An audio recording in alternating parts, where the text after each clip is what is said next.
Nikola Tesla once built a machine in the middle of the Colorado wilderness that shot artificial lightning bolts 135 feet into the night sky. Which is just an unbelievable image. Right. And roughly 400 years earlier, the architects of the Inca Empire built an entire stone metropolis directly on top of a highly volatile earthquake fault line in the Andes Mountains. Yeah, right where you think you absolutely shouldn't build anything. Exactly. On paper, both of these sound like acts of sheer architectural and scientific madness. But, these weren't mistakes, they were highly intentional choices. And both of those choices irrevocably changed our world. It really is an incredible pairing of subjects for us to look at. On one side, we have this ancient architectural marvel. It's perched at 2,430 meters up in the Andes. Way up in the clouds. Yeah, built by this expansive empire that achieved total infrastructural dominance. And they did it without ever developing a written language. Which still blows my mind. I know, right? And then on the other side, we have this eccentric, solitary, and deeply complex genius. A man who conceptualized the alternating current electrical system. The AC grid. Exactly. The exact same grid architecture that is powering the lights, the refrigerators, and, well, the devices of everyone listening to this right now. So, welcome to our deep dive. Today, we are looking at a massive stack of historical and biographical research covering these two vastly different eras and continents. We've got a lot of ground to cover. We really do. Our mission today is to explore the intersection of visionary engineering and the myth-making that inevitably surrounds it. We want to figure out how we separate the actual, tangible genius of human achievement from the romanticized, Hollywood-style legends that we layer over the top of it. Because the myths we tell about genius, they often obscure just how excruciatingly difficult the actual underlying work was. Yeah, we like things simple. We do. When we look at monumental achievements, we crave a clean narrative. We want it to be like looking at a medical x-ray of a broken arm. You see the jagged white line, you point to it, and you say, there is the break. Right, it's binary, it's visible. Exactly. We like genius to be that easily identifiable. But when you step into the world of true world-altering innovation, that X-ray machine is completely useless. The forces that shaped Machu Picchu and the forces that shaped Nikola Tesla's inventions were, well, largely invisible. Highly complex and mostly unseen. Okay, let's unpack this. Because both of our subjects today involved harnessing the absolute extreme, terrifying forces of nature. Absolutely. We are talking about everything from literal tectonic plate shifts in Peru to the invisible electromagnetic spectrum. And because they were dealing with the invisible and the extreme, both the Inca builders and Nikola Tesla faced severe misunderstanding. Oh, massive misunderstandings. By the public, by their peers, and honestly, by history itself. Right. Exactly. And before we can really deconstruct the myths that history layered over them, we have to understand the incredible physical realities of what was actually built and conceived. Because you don't just wake up one day and construct an empire. No. You certainly don't. Whether that is an empire of granite in the clouds or an empire of electricity spanning the globe, you have to lay a foundation. So let's start with the granite. Let's look at Machu Picchu. When you see those iconic aerial photographs, the citadel looks like it was just, dropped out of the sky onto this pristine, perfectly shaped mountain ridge. It looks completely organic, yeah. It feels almost divinely placed, but it wasn't just placed there randomly? Not at all. The location was a highly calculated engineering decision. And this is a really crucial point regarding the structural genius of the Inca. Okay. They intentionally built Machu Picchu directly over intersecting geological fault lines. Wait, okay. A civilization that builds entire cities out of heavy stone decided to build right on top of a seismic fault line. That sounds like a catastrophic error in judgment. If the ground shakes, a stone building is the very last place you want to be. It sounds incredibly counterintuitive, I know. Yeah. But that's only until you look at the specific mechanics of Inca construction. Geologist Raldo Menegat has done extensive research on this. Oh, I was reading his stuff. Yeah, and he frames the Inca civilization as an empire of fractured rocks. To understand why the fault line was an advantage, you have to remember how the Inca built their walls. Right. They utilized classical dry masonry. Ashlar masonry specifically, meaning they did not use mortar to glue their stones together. So if you build a rigid wall with mortar on a fault line, well, the first time the earth inevitably shakes, that rigid mortar just shatters. Exactly. The glue fails. The glue fails and the whole wall comes tumbling down. Yeah, mortar creates a brittle structure. But dry masonry, if it's cut and angled correctly, it actually creates a structure that can breathe. Breathe. How does a stone wall breathe? Well, the Inca carved these stones into trapezoidal shapes, inclining the walls inward. And they cut the stones with such microscopic precision that you literally cannot slide a piece of paper between them. Without any modern tools, mind you. Right. No laser cutters here. When an earthquake hits, the stones don't shatter. They dance. They dance. I love that They description. vibrate, they shift slightly, and then, because of the inward inclination and the sheer force of gravity, they just settle right back into their original locking positions. That is brilliant. So the lack of mortar was actually a highly sophisticated seismic feature, not some primitive limitation. Exactly. But to your earlier point, why actively seek out the fault line? Why not just build that flexible wall somewhere stable? Yeah, why tempt fate? Because of the material itself. Building on a fault line provided them with an incredible logistical advantage. It gave them an endless supply of pre-fractured rock. Oh, wow. Yeah, the tectonic activity under the Andes over millions of years had naturally crushed and fractured the local granite bedrock. So when the Inca needed building materials, they didn't have to go to a solid, unbroken mountain of bedrock. Right. They didn't have to try to carve out massive blocks from scratch using only bronze tools and river cobbles. Which would have taken lifetimes. Exactly. The tectonic fault lines essentially did the hardest part of the quarrying for them. It's like deciding to build your house inside a lumber yard. You do it so you don't have to go out into the forest and chop down the trees yourself. That is a perfect way to look at it. You just pick up the wood that the tectonic plates have already pre-cut for you. That's amazing. They use this natural, violent granitic chaos to their total advantage. And the fault lines provided another massive benefit that is usually invisible to the naked eye. Natural deep drainage. Yes, natural deep drainage. Which brings up the water problem. Yeah. Because you are sitting at 2,430 meters up in the Andes. The rainfall is intense. The sources I'm looking at say this specific area receives over 1,800 millimeters of rain per year. That is a staggering volume of water. Right. If you drop that much water onto a steep mountain ridge covered in heavy stone buildings, the resulting mudslides should have washed the entire city into the Urubamba River centuries ago. It absolutely should have. How did they anchor this place? Well, this is where we have to reevaluate the Andinis, the man-made terraces. The iconic green steps. Yes.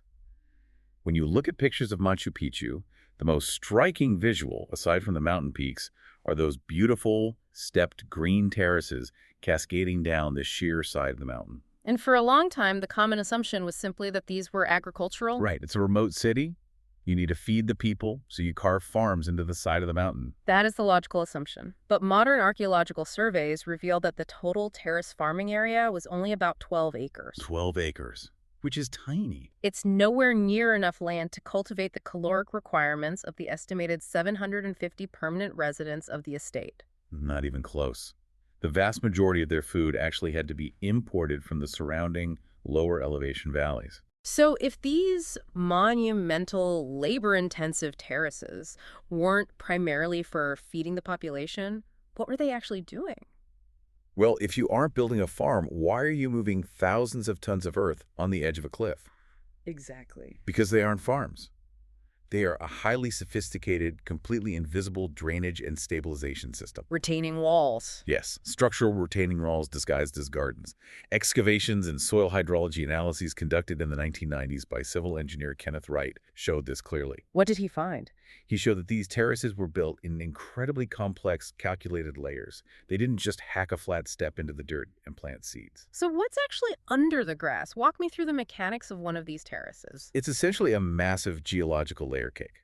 At the very bottom of the excavated terrace, resting right against the bedrock, they lay down a thick layer of large, heavy boulders. Okay, boulders at the base. Above those boulders, they placed a layer of loose gravel. On top of the gravel, they packed down a dense mixture of sand and finer gravel. And then the dirt. And only then, right at the very top, did they place the rich, dark topsoil. And wait, the high-altitude soil up on that ridge isn't even suited for that, right? Didn't they have to haul the topsoil up from the valley? They did. They physically carried thousands of tons of rich topsoil up the side of a mountain on their backs just to complete this top layer. That level of labor is just hard to comprehend. It is. But look at the fluid dynamics of what this layered construction achieves. When those torrential Andean rains hit the mountain, The water doesn't just sheet off the surface and cause a mudslide. It hits the topsoil and absorbs. Exactly. It slowly filters down into the sand, which slows its velocity. Then it hits the gravel, and finally, it trickles safely through the large boulders at the bottom. Naturally channeling away from the structural foundations of the city. Precisely. It essentially acts as a massive mountain-sized sponge. It breaks the momentum of the water. It completely manages the kinetic energy of the rain. It prevents erosion, it prevents the buildup of hydrostatic pressure behind the walls, and it keeps the mountain structurally sound. It is engineering working in perfect, elegant harmony with an incredibly hostile natural environment. It's staggering. The sheer vision, the labor, and the deep understanding of physics required to execute that without a single written blueprint is breathtaking. Now, if we transition from the physical foundation of the Inca to the mental foundation of Nikola Tesla, we find a remarkably similar theme. Drawing strength from harsh natural origins. Yes. Tesla's foundation wasn't made of fractured granite and imported topsoil. His foundation was his own mind, heavily shaped by his family background and the rugged environment of his youth. Yeah, Tesla was born in 1856 in the small village of Smiljan. At the time, this was located in the military frontier of the Austrian Empire. Which is in modern-day Croatia, right? Correct. His father, Melchor Tesla, was a Serbian Orthodox priest, and typically a priest in that era would push his son heavily toward theology and the clergy. Which Melchor absolutely tried to do. He really did. But it was actually Tesla's mother who laid the architectural foundation of his engineering mind. His mother was Georgina, though she was affectionately called Ukas. She had no formal education whatsoever, but she was this absolute force of mechanical ingenuity. He was brilliant. She invented and constructed all sorts of complex homecraft tools, mechanical looms, and agricultural appliances just to make rural life easier. What's fascinating here is that Tesla didn't just credit his mother for his mechanical inclination. He credited her for his literal neurobiology. Meaning what? He stated that he inherited her genetics. Uka had a profound eidetic memory. She could memorize and recite incredibly long, sprawling Serbian epic poems verbatim. What? And Tesla inherited that exact photographic recall. And he applied it to mathematics and machinery. The stories of his early schooling are wild. He was a prodigy. He could perform integral, calculus complex, multi-step equations entirely in his head without writing anything down. He was doing this so fast and so accurately that his high school teachers legitimately accused him of cheating. Because they couldn't comprehend how a human brain could process variables that quickly without paper. Exactly. But Tesla's early life wasn't just mental exercises in a classroom. It was deeply physical and deeply tied to nature and survival. Much like the Inca dealing with the harsh Andean environment. Yes. Yep. After he graduated high school in 1873, he returned to his hometown and almost immediately contracted cholera. And this wasn't a mild bout, right? No. He was bedridden for 9 months.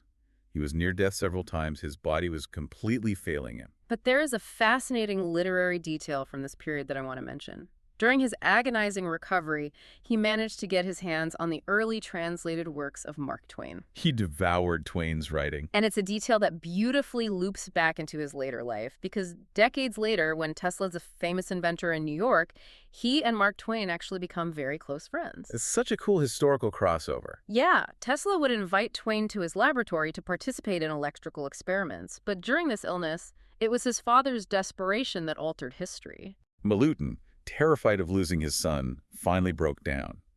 He promised that if Nikola survived the cholera, he would abandon the demand that Nikola enter the priesthood. And would instead send him to the best engineering school in Europe. So Tesla survives. He beats the cholera. But immediately after recovering, he faces another life-threatening crisis. He is about to be conscripted into the Austro-Hungarian army. And military service in that region was notoriously brutal, so what does he do? He runs. He flees into the rugged Tomengaj Mountains.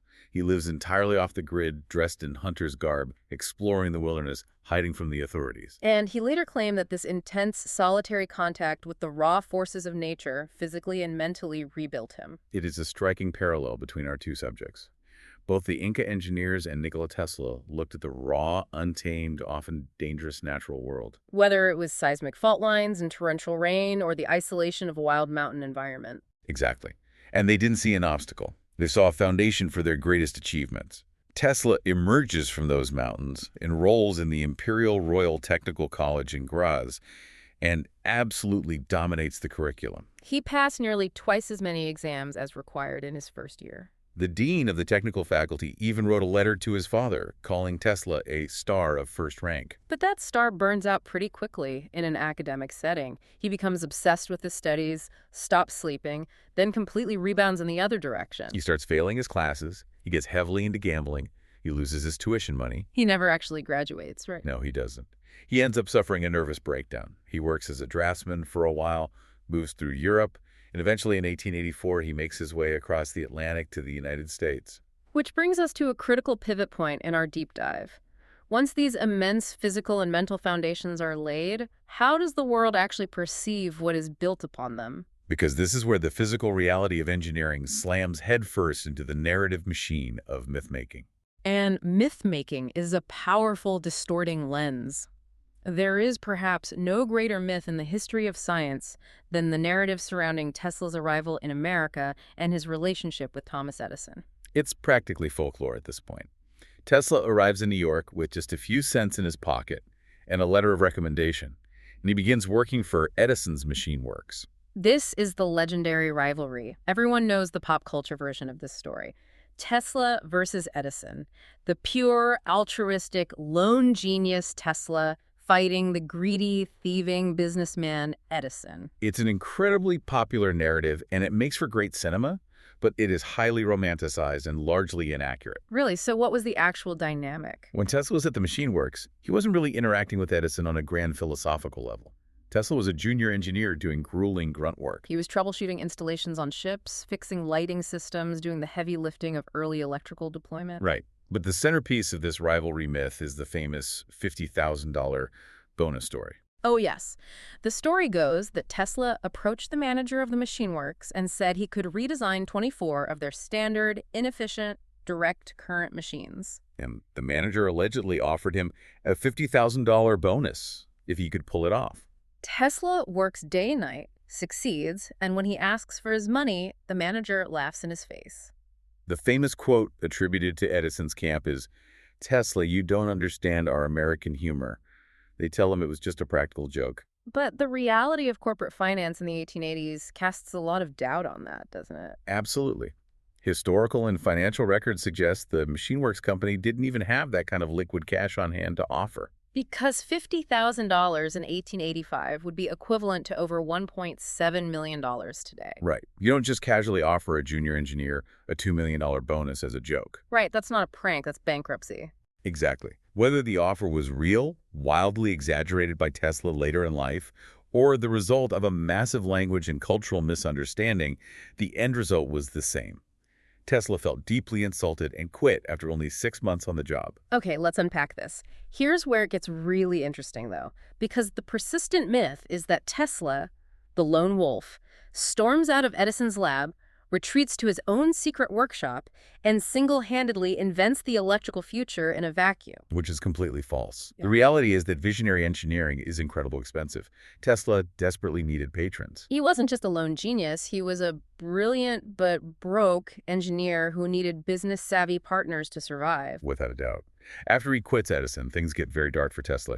He literally ends up digging ditches in the streets of New York for $2 a day just to buy food. He is essentially destitute. He is. It isn't until 1886 when he is introduced to Charles Fletcher Peck, a savvy attorney, and Alfred S. Brown, a superintendent at Western Union, that the trajectory of his life changes. Because they see the potential in his ideas. They do. They form the Tesla Electric Company, they provide the capital, they set up a laboratory for him in Manhattan, and they tell him to get it to work on his theories. And it is under their patronage, in 1887, that Tesla develops his absolute masterpiece, the alternating current, or AC, induction motor. A true masterpiece. Okay, we need to dive into the mechanics of this because this motor is the inflection point of the modern world. Why was the AC motor such a massive leap over what Edison was doing with direct current? To understand the leap, you have to understand the flaw in Edison's DC motors. Direct current flows in one single direction, like water in a pipe. That's fine for making a light bulb glow. Right. But if you want to turn a mechanical axle, say, to run a factory conveyor belt, you run into a physics problem. What kind of problem? As the electromagnet inside the motor spins and reaches the opposite magnetic pole, it wants to stop and lock into place. To keep it spinning, You have to constantly reverse the direction of the electricity at the exact millisecond it aligns. And how did Edison's machines do that? They used a device called a commutator. It was a physical mechanical switch attached to the spinning axle. Okay.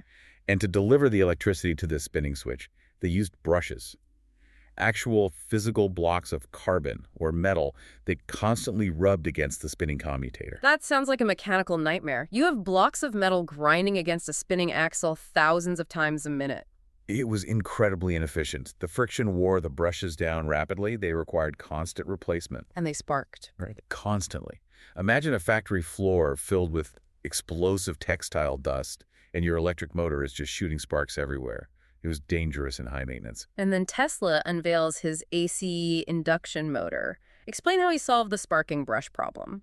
Tesla realized that instead of physically switching the current inside the spinning motor, he could use alternating current. Which is electricity that inherently reverses its own direction dozens of times a second. Exactly. But his true stroke of genius was creating a rotating magnetic field. He placed multiple electromagnets in a stationary ring around a metal rotor. Okay, a stationary ring. By sending alternating currents to these magnets slightly out of phase with each other, meaning as one magnet is powering up, the next is peaking, and the last is powering down, he created a magnetic field that effectively rotated around the ring. Like fans doing the wave in a sports stadium. That is exactly it. The fans aren't actually moving around the arena, they're just standing up and sitting down in sequence, but it creates a wave of motion that travels in a circle. And the metal rotor sitting in the middle of this magnetic wave just gets dragged along for the ride. It spins effortlessly. So there is no physical electrical connection to the spinning rotor. No commutator, no brushes, no friction, no sparks. It was a perfectly elegant, practically maintenance-free machine. It is brilliant. But even with this world-changing invention, Tesla isn't the one selling it. Peck and Brown are the ones securing the patents. They are the ones organizing independent testing by university professors. They are writing the press releases. They are the ones who attract the attention of George Westinghouse, the wealthy industrialist from Pittsburgh. And this sets off the infamous War of Currents. Edison's entrenched direct current system versus Westinghouse, and Tesla's efficient alternating current system. Westinghouse realizes the genius of Tesla's motor and licenses his patents for a massive sum, and the contract includes a generous royalty. A very generous royalty. Tesla is to be paid $2.50 for every single horsepower of AC electricity produced. That is an unbelievable contract. That is the kind of contract that makes you one of the wealthiest people on the planet. It should. But the myth of Tesla as the aloof, impractical genius who didn't care about money or the real world actually faces a very hard reality check in 1890. Yes, the bearing crisis triggers a massive financial panic. The economy contracts sharply. Westinghouse Electric is highly leveraged, and they find themselves in deep financial trouble. The bankers and investors who are keeping the company afloat demand massive cost-cutting measures. And they look at Westinghouse's ledger and point directly to Nikola Tesla's lucrative royalty contract. They tell Westinghouse it has to go or they will bankrupt the company. So George Westinghouse has to go to Tesla. He essentially tells him, Nikola, if I lose control of this company to the bankers, you're going to have to fight them for your royalties. And the entire dream of an alternating current grid might die right here. And this is where we see the true core of Tesla's character. He looks at the situation, he looks at the AC induction motor he created, the system that he knows will change humanity. And he realizes that seeing his vision become a reality is vastly more important to him than his own personal wealth. So he agrees to tear up his royalty contract. I mean, let's put that in perspective. It is like inventing the foundational architecture of the internet, holding a legally binding contract that pays you a royalty for every single megabyte of data ever transferred, and then voluntarily ripping it up just to make sure the world actually gets to log on. It is an almost incomprehensible financial sacrifice. And it completely highlights the fact that true innovation isn't just about having a great idea in a dark room. It is about navigating the messy, collaborative, and often ruthless financial realities of the world to get that idea implemented. Tesla wasn't a lone genius. He was a brilliant man caught in a brutal economic machine. Now, if we pivot back to the Andes, we find another massive historical myth built around ego and the erasure of collaboration. The myth of the lost city. Yes. In 1911, an American historian and explorer named Hiram Bingham III, heavily backed by Yale University, arrives in Peru. And Western history largely credits him with single-handedly discovering Machu Picchu. If we connect this to the bigger picture, we can see the sheer breathtaking arrogance of the lost city narrative. We have to understand Bingham's mindset. What was she looking for? He was searching for Vilcabamba, the legendary lost capital of the Neo-Inca state where the final Inca rulers hid from the Spanish. He was looking for a grand, dramatic discovery. So when he got to the Urubamba River Valley, he wasn't hacking his way blindly through virgin jungle. He literally stopped at a small local inn and asked the proprietor, a farmer named Melchor Arteaga, if he knew of any old ruins in the area. He just asked a local guy, "Hey, know any lost cities around here?" And Arteaga says, yeah, sure, there's some good ruins up on the peak of Huayna Picchu. Exactly. Bingham pays Arteaga a single silver dollar to act as a guide. The next day, Arteaga leads Bingham up the mountain. And they don't swing across chasms on vines. They cross the raging Urubamba River using a rudimentary but completely functional log bridge that the locals had built. And when Bingham finally crests the ridge and steps into this majestic, supposedly lost and forgotten ancient citadel, who does he find? He finds people living there. Yes. He finds a small, thatched roof hut occupied by two indigenous Quechua families, the Ricartes and the Alvarezes. They weren't lost. They had been living there, quietly farming the ancient Inca agricultural terraces for 4 years. They had cleared away the brush. They were growing maize, sweet potatoes, and sugarcane on the very terraces we discussed earlier. And it wasn't even Arteaga who showed Bingham the main temples, right? No, it was Richarda's 11-year-old son, a boy named Pablito, who took Bingham by the hand and led him along the ridge to the spectacular granite ruins. It is just wild to think about. The great Yale explorer discovering a lost city by following an 11-year-old boy who uses the sacred plazas as his backyard playground? But the myth-making gets even more complicated and honestly a bit darker, because even before the boy showed him around, Bingham found physical, undeniable proof that he wasn't the first outsider to step foot in those ruins. This is a crucial detail that often gets swept under the rug. Yes. On one of the most prominent structures, the Temple of the Three Windows, Bingham found a name written in charcoal on the granite wall. It read, A. Lizarga, 1902. Agustin Lizarraga was a Peruvian explorer and local farmer who had traversed the ruins 9 years before Bingham ever arrived. And Bingham knew this. He didn't ignore it at first. The historical record shows that Bingham documented Lizarraga's charcoal signature in his own private pocket field journal. He literally wrote down that Lizarraga was the true discoverer of Machu Picchu. But watch how the narrative machine works over time. As Bingham returns to the U.S., as he secures massive funding from the National Geographic Society, as he starts writing best-selling books and conducting lucrative lecture tours, the name Agustin Lizarraga slowly begins to disappear from the story. The Yale PR machine takes over. Exactly. By the time Bingham publishes his final, definitive book on the subject, Lost City of the Incas, in 1952, he is essentially claiming sole glory for the discovery. In his writings, he goes so far as to compare himself to Christopher Columbus discovering America. He acknowledges in a roundabout way that others, like local indigenous people, might have known it was there, but he argues that he was the one who comprehended its importance and made it known to the civilized world. It's a stark reminder of how history is so frequently written by the people with the biggest megaphones. Bingham had the institutional weight of Yale and National Geographic behind him. Just like Thomas Edison had massive financial backing, a ruthless patent team, and unparalleled public relations power. Meanwhile, the true, collaborative, messy realities, whether that's an 11-year-old boy named Pablito, a local Peruvian farmer named Lizarraga, or George Westinghouse trying to keep an entire electrical system from going bankrupt, they get systematically pushed to the margins of the popular narrative. The lone genius and the lost city are two of the most pervasive myths we tell ourselves. We use them to make the chaotic reality of history seem simpler, cleaner, more like a movie script. But the reality is always more complex. And what's truly fascinating is that neither the Incas nor Nikola Tesla stopped at the boundaries of practical engineering. They didn't just build a drainage terrace or a frictionless motor and call it a day. No, they didn't. They both looked up. They both reached for the cosmos. And that brings us to the next phase of their engineering, because both subjects took their incredibly grounded physical technologies and blended them with profound, theoretical, almost mystical ambitions. Let's delve into the spiritual and astronomical architecture of Machu Picchu to see this in action.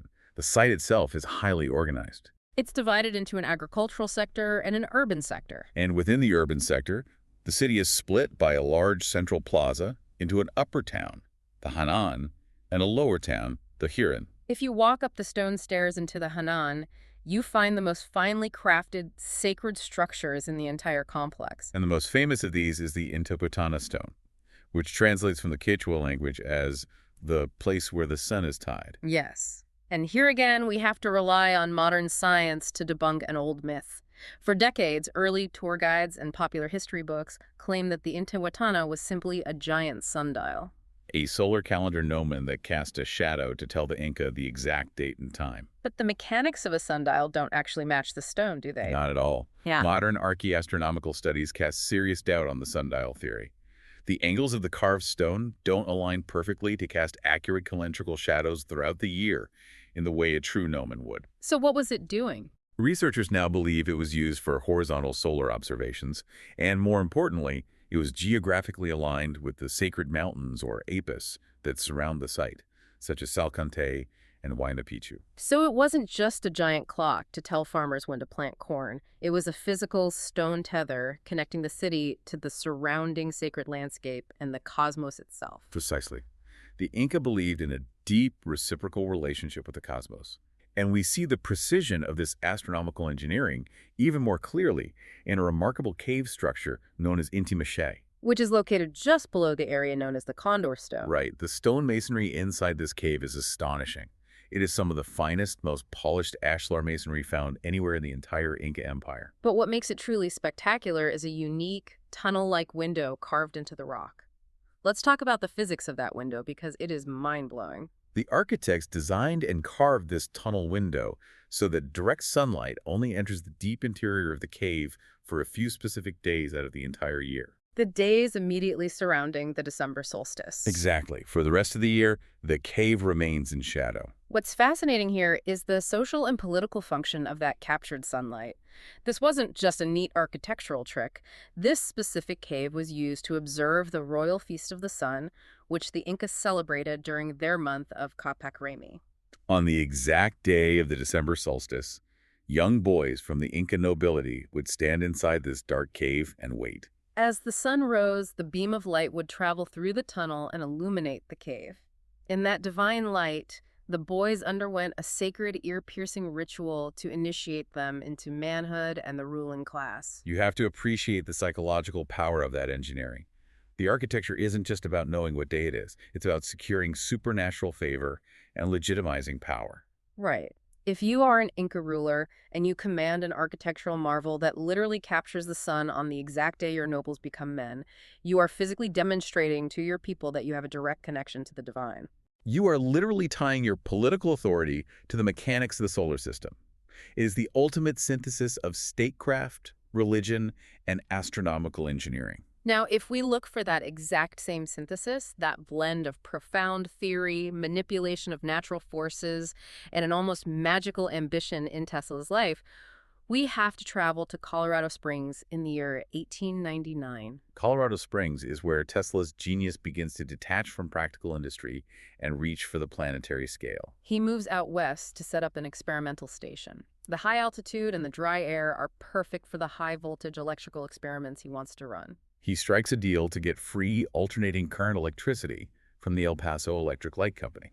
And his goal here isn't just to build a better motor. He wants to test a theory that is, frankly, mind-bending. He wants to transmit electrical power wirelessly, but not just across a room. He intends to use the entire globe of the Earth as a conductor. He wants to plug into the planet itself. Okay, explain the physics behind this, because he was actively arguing against the established science of his day, specifically the work of Heinrich Hertz. Right. Heinrich Hertz had recently proven the existence of electromagnetic waves, what we now call radio waves. Hertz demonstrated that these waves travel through the air, essentially as invisible light, moving in straight lines. But Tesla fundamentally disagreed with Hertz's interpretation. Tesla believed that Hertz had misidentified a form of conduction. Tesla was a staunch believer in the ether, a theoretical, all-pervasive, invisible substance that filled the universe and transmitted electrical energy. So if Hertz says radio is like shining a flashlight into the dark, what does Tesla say it is? Tesla noted that if radio waves were just invisible light traveling in straight lines, they would be incredibly inefficient for global power. because the Earth is curved. The waves would just shoot off the horizon into space and become hopelessly lost. That makes logical sense in a way, so how did he want to do it? Instead, Tesla viewed the Earth itself as a giant balloon filled with electrical fluid. He hypothesized that if you pump massive amounts of electrical energy directly into the ground and the atmosphere, you could create resonant frequencies. You could make the entire planet throb with electrical energy, and then anyone, anywhere in the world could just stick an antenna into the ground and tap into that free ambient power. And the experiments he runs to test this planetary resonance theory are terrifyingly awesome. He builds a massive wooden barn on the prairie with a giant metal mast sticking out of the roof. Inside, he constructs a magnifying transmitter. We are talking about operating in the megavolts range. When he flips the switch, the descriptions are apocalyptic. He produces artificial lightning discharges up to 135 feet long. That's just wild. The power was incomprehensible for 1899. The thunder from his artificial lightning could be heard 15 miles away in the town of Cripple Creek. And people walking near the lab reported sparks jumping from the ground to their shoes. Butterflies flew around in circles with small blue halos of St. Elmo's fire glowing on their wings. Horses in nearby pastures received shocks through their iron horseshoes. And he pushes the system so hard that he inadvertently causes a catastrophe. He demands more and more power from the local grid until finally he burns out the entire El Paso electric generator. He causes a massive sweeping power outage across the region. He literally broke the local grid trying to electrify the Earth. And it was during the quiet moments of these extreme high-voltage experiments when he was monitoring his sensitive receiving equipment that Tesla observed unusual, rhythmic electronic noise. The clicks were organized. He speculated, quite publicly, that he was receiving intelligently controlled signals. He thought he was intercepting communications from Mars or Venus. I want you to imagine standing in Colorado Springs in 1899. You look up at the prairie night sky, and you see a man in a wooden barn creating 135-foot lightning bolts that shake the Earth. And the next morning, that same man is giving interviews to reporters, saying he is talking to Martians.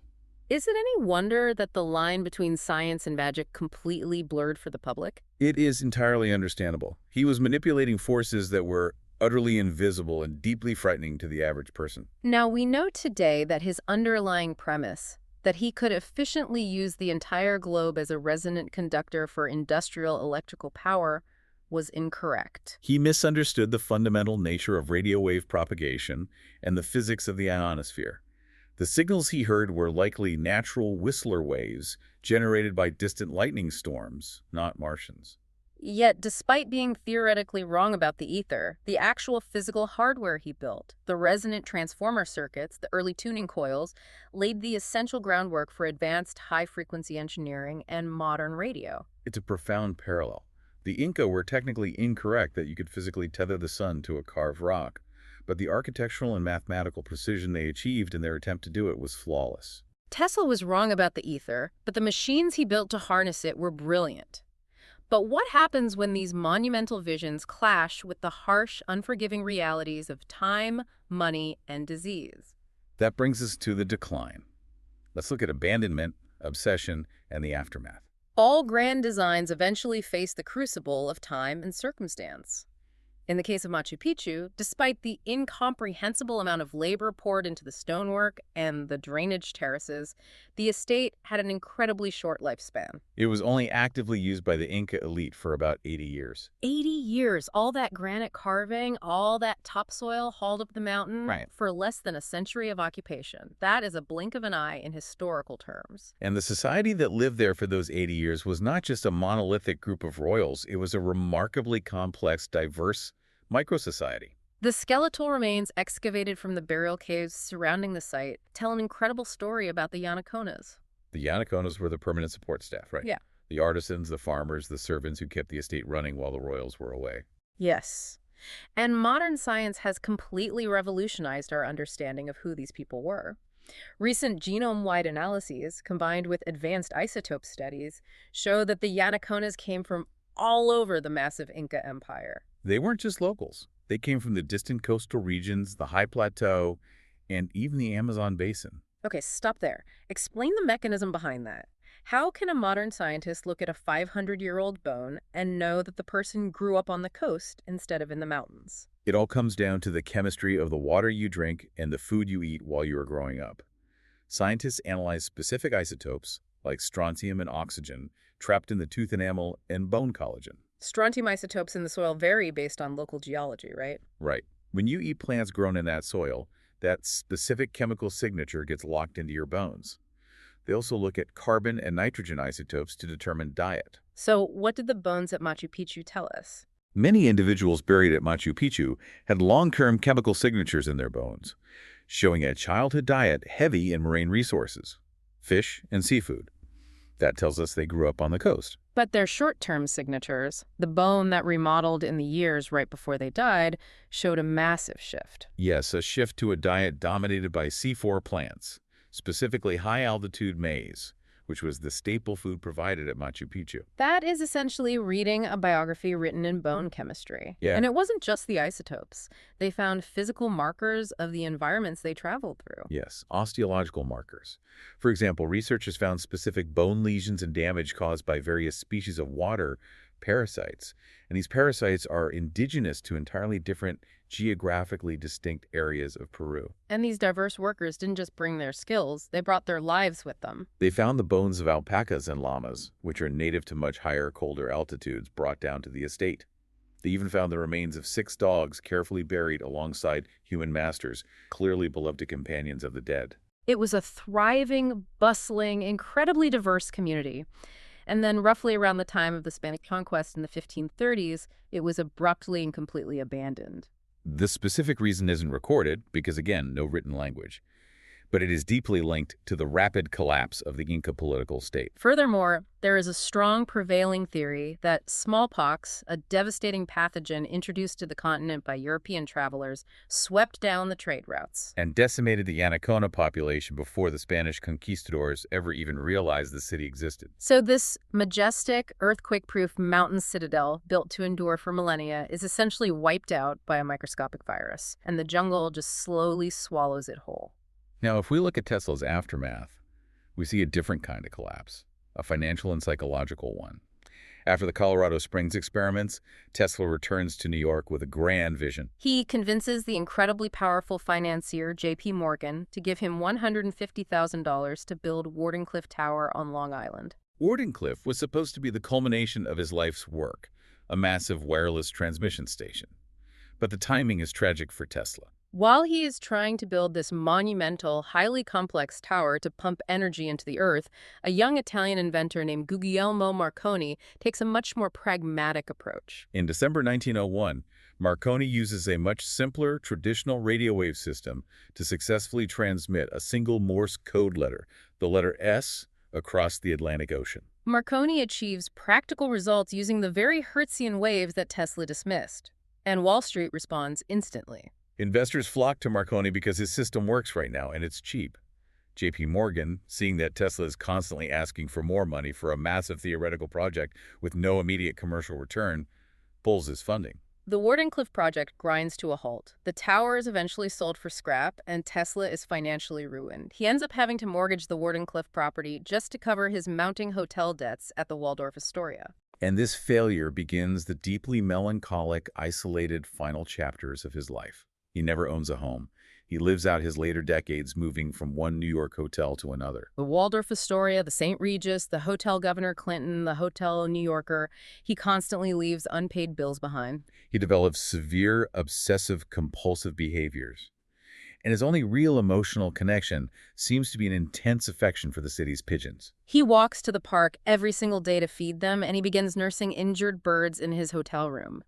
There is a detail in the biographies that is just heartbreaking. He develops a profound attachment to one specific injured white pigeon. He spends over $2,000, which would be nearly $40,000 today, to care for this single bird. He even engineered and built a custom mechanical device to support her body comfortably while her broken wing and leg healed. It is such a stark, jarring contrast. The man who wielded 135-foot lightning bolts that shook the earth is now sitting alone in a hotel room, building tiny, meticulous medical splints for a bird.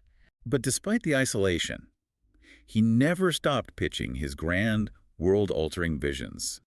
Every year on his birthday, starting when he turned 75, he held elaborate press conferences. And the claims he made to the press at these conferences became increasingly sensational, bordering on science fiction. He pitched a theoretical motor that he claimed would run entirely on cosmic rays. He told reporters he had invented an earthquake oscillator, a small mechanical device that achieved such perfect physical resonance that he claimed it almost brought down his entire East Houston Street laboratory years earlier. He said he had to smash it with a hammer to stop an earthquake in Manhattan. And most famously, as the drums of World War II began to beat, he pitched a weapon he called Teleforce, which the press quickly dubbed the Death Beam. Right. He claimed this beam could destroy an invading army of 1 million men from 200 miles away and bring down 10,000 enemy planes.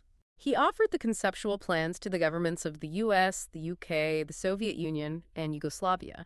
But he never actually produced a working prototype, and he never revealed the exact mechanics of how it worked to the press, claiming he kept the complete blueprint only in his mind.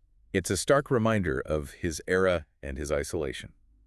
While he was an undeniable visionary, his personal philosophies in his later years included some highly controversial viewpoints that complicate how we view his legacy today. Indeed. I should point out that in a 1926 interview, he expressed a belief that women would eventually become the dominant sex, theorizing a future human society structured much like the matriarchal hierarchy of bees. Furthermore, while many biographers characterize him as a humanist who wanted to provide free energy, he also vocally supported eugenics. He expressed the belief that human pity and modern charity were interfering with the ruthless, necessary workings of nature and human evolution. It's a complex, often contradictory picture of a brilliant mind in decline. We're just conveying the historical record here, of course, without endorsing these views. Absolutely. Both the physical empire of the Inca and the intellectual empire of Nikola Tesla experienced a profound, tragic collapse. The stones were overgrown by vines, the patents were overshadowed by practical businessmen. But history doesn't end with abandonment, because eventually the modern world realizes what it lost and it comes looking for the pieces. Which leads us to our final discussion. How do we reclaim a legacy? When an empire falls, who gets to own the remnants? Let's return to the physical artifacts of Machu Picchu. When Hiram Bingham conducted his massive excavations of the site between 1912 and 1915, he didn't just take photographs. He physically removed thousands upon thousands of artifacts. The sheer volume is astounding. We're talking about beautifully crafted ceramic vessels, silver statues, intricate jewelry, and hundreds of human skeletal remains. They even found 15th century ceremonial knives made from a highly specific alloy called bismuth bronze. Yes, and bismuth bronze is a fascinating metallurgical achievement. Bismuth has a very unique property. It actually expands slightly upon cooling. By alloying copper with bismuth, the Inca created a metal that was less brittle. And when poured into a mold, it expanded to fill every microscopic crevice, creating perfectly cast, intricate ceremonial objects. It shows a profound mastery of metallurgy. But Bingham packed all of these incredible artifacts into crates and shipped them to Yale University in the United States. Now, to understand the controversy, we have to look at the legality of the era. At the time, Bingham claimed he was abiding by the 1852 Civil Code of Peru. Correct. That 19th century code generally stated that archaeological finds belonged to the discoverer unless they were found on private land. The formal agreement made between the Peruvian government and the expedition was supposedly that Yale would keep the artifacts temporarily for a period of 18 months for scientific study and cataloging. But 18 months turned into nearly a century. Yale kept the artifacts in their museums and storage facilities, arguing over the decades that Peru simply lacked the secure infrastructure, the climate-controlled museums, and the funding to properly preserve and study the items. And this sparked a bitter, century-long geopolitical dispute. On one side, Yale genuinely believed they were protecting the artifacts for the benefit of global scientific study. But on the other side, the nation of Peru, championed by figures like former First Lady Ilian Karp, accused the university of academic imperialism. Of hoarding and profiting from the cultural heritage and the very bones of Peru's ancestors. And we are just importing the facts of this long dispute here. Eventually, the geopolitical tide turned. Public pressure mounted, and the ethical standards of modern archaeology shifted toward repatriation. In 2010, Yale University officially agreed to return the disputed artifacts to the Peruvian government. The massive logistics of the transfer took time, but the final batches were delivered in 2012. Today, they are proudly exhibited at the Casa Concha Museum in Cuzco, back in the Andes where they belong. If we connect this to the bigger picture, this was never just a legal dispute over old pottery and bronze knives. It was about a modern nation actively reclaiming its historical narrative. They're taking back the physical evidence of their ancestors' genius. They're even actively reclaiming the name of the site itself. That is a very recent and fascinating development. Modern archival research published in 2021, examining 19th century maps and colonial documents, strongly suggests the site was originally called Huayna Picchu, after the smaller, steep peak immediately adjacent to the ruins, or simply Picchu. The name Machu Picchu, which translates to Old Peak, only really stuck in the global consciousness because that is the name Hiram Bingham wrote down in his 1911 publications. Reclaiming the physical artifacts, reclaiming the original name, reclaiming the indigenous knowledge that existed long before the Western concept of discovery, it is a full-circle restoration. Now, let's look at how Nikola Tesla's legacy required a massive posthumous reclamation effort of its own. Tesla's story ends in the middle of a global conflict. He dies of coronary thrombosis in January 1943, right in the thick of World War II. He dies entirely alone in room 3327 of the Hotel New Yorker. And almost immediately after his body is found, the United States government steps in with a heavy hand. There was massive, genuine paranoia. The government was terrified that Tesla's theoretical plans, specifically the blueprints for his purported death ray that he had been boasting about to the press for years, might be in that room and might fall into enemy hands. They were particularly suspicious of his nephew, Sava Kasanovic, who was an exiled Yugoslav politician living in the U.S. The government feared Kasanovic might acquire the papers and hand them over to foreign powers. So, just 2 days after Tesla's death, the FBI and the Office of Alien Property Custodian raid the hotel room and seize every single piece of his belongings. Imagine the tension of that moment. The federal government genuinely believes they might be opening a safe containing the ultimate superweapon. They bring in a highly respected electrical engineering professor from MIT, a man named John G. Trump, to meticulously analyze the seized documents and equipment. And what does Professor Trump actually find in the legendary safe? In a specific box that was fiercely rumored by hotel staff to contain a crucial component of the Teleforce death ray, Trump carefully opened it and found a 45-year-old multi-decade resistance box. Okay, what exactly is a multi-decade resistance box? Because that sounds highly technical. It sounds impressive, but it's actually a piece of standard fundamental electrical testing equipment. It is essentially a box with a series of dials. By turning the dials, you can add specific, precise amounts of electrical resistance to a circuit. It is used for calibrating equipment and conducting basic laboratory tests. It is absolutely not a weapon.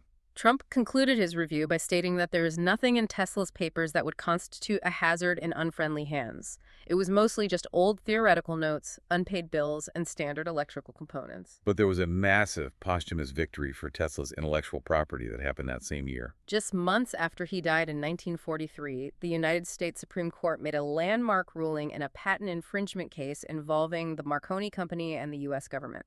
The court effectively restored the prior radio patents of Oliver Lodge, John Stone, and Nikola Tesla. Yes, for decades, Marconi had been celebrated as the sole father of radio. He had secured the lucrative U.S. patent in 1904. But the Supreme Court thoroughly examined the technical schematics and ruled that Marconi's broad patent had actually infringed upon 2 of Tesla's foundational wireless power tuning patents, which Tesla had filed back in 1897. The court officially proved that Marconi's claims were invalid and that Tesla's earlier work was the true foundation of radio transmission. Just like the nation of Peru fighting for a century to get its physical artifacts returned from Yale, it took decades for the American legal system to officially, legally recognize Nikola Tesla's foundational role in inventing the modern world. So after exploring these 2 massive, sprawling legacies, we have to ask ourselves how we view visionary engineering. We started this conversation by talking about X-rays. We wanted a clear black and white picture of genius. So what does this all mean? The reality is that whether it's an Incan emperor deciding to build a massive stone citadel directly on top of a fractured earthquake fault line, or a Serbian-American inventor trying to pump high-frequency electricity directly through the crust of the earth, true visionary engineering is never just a blueprint. It is always a violent, complex dialogue with the planet itself. It's about looking at the terrifying forces of nature and finding a way to harness what is already there. And we, as the beneficiaries of that engineering, need to remember the very human element behind the machines and the stone. Whenever you flip a light switch in your house that operates on alternating current, or whenever you look at a photograph of those breathtaking, perfectly drained green mountain terraces in the Andes, you aren't just looking at a stroke of divine magic. You are looking at the end result of immense human struggle. You are looking at financial ruin, physical labor, desperate collaboration, and the massive weight of historical myth-making. And that leads us to a final thought, a concept we want you to mull over long after this deep dive ends. Think about the fundamental theoretical beliefs that drove these brilliant builders. Nikola Tesla went to his graves staunchly believing in the ether. He believed that electrons were an illusion, and he argued vehemently that atoms were completely immutable and could never be split. He was wrong. The Inca architects built the magnificent Inti cave, believing that by capturing the solstice sun in a window, they could physically secure the supernatural favor required to rule an empire. They were wrong. By modern, objective scientific standards, the foundational theoretical beliefs of both of these subjects were entirely incorrect. Yet, fueled by those wrong beliefs, they built systems, frictionless polyphase AC power, and earthquake-proof mountaintop cities that our modern world still entirely relies on and marvels at. So ask yourself, how often is absolute objective truth actually required to achieve something profoundly revolutionary? Keep diving deep, and we'll see you next time.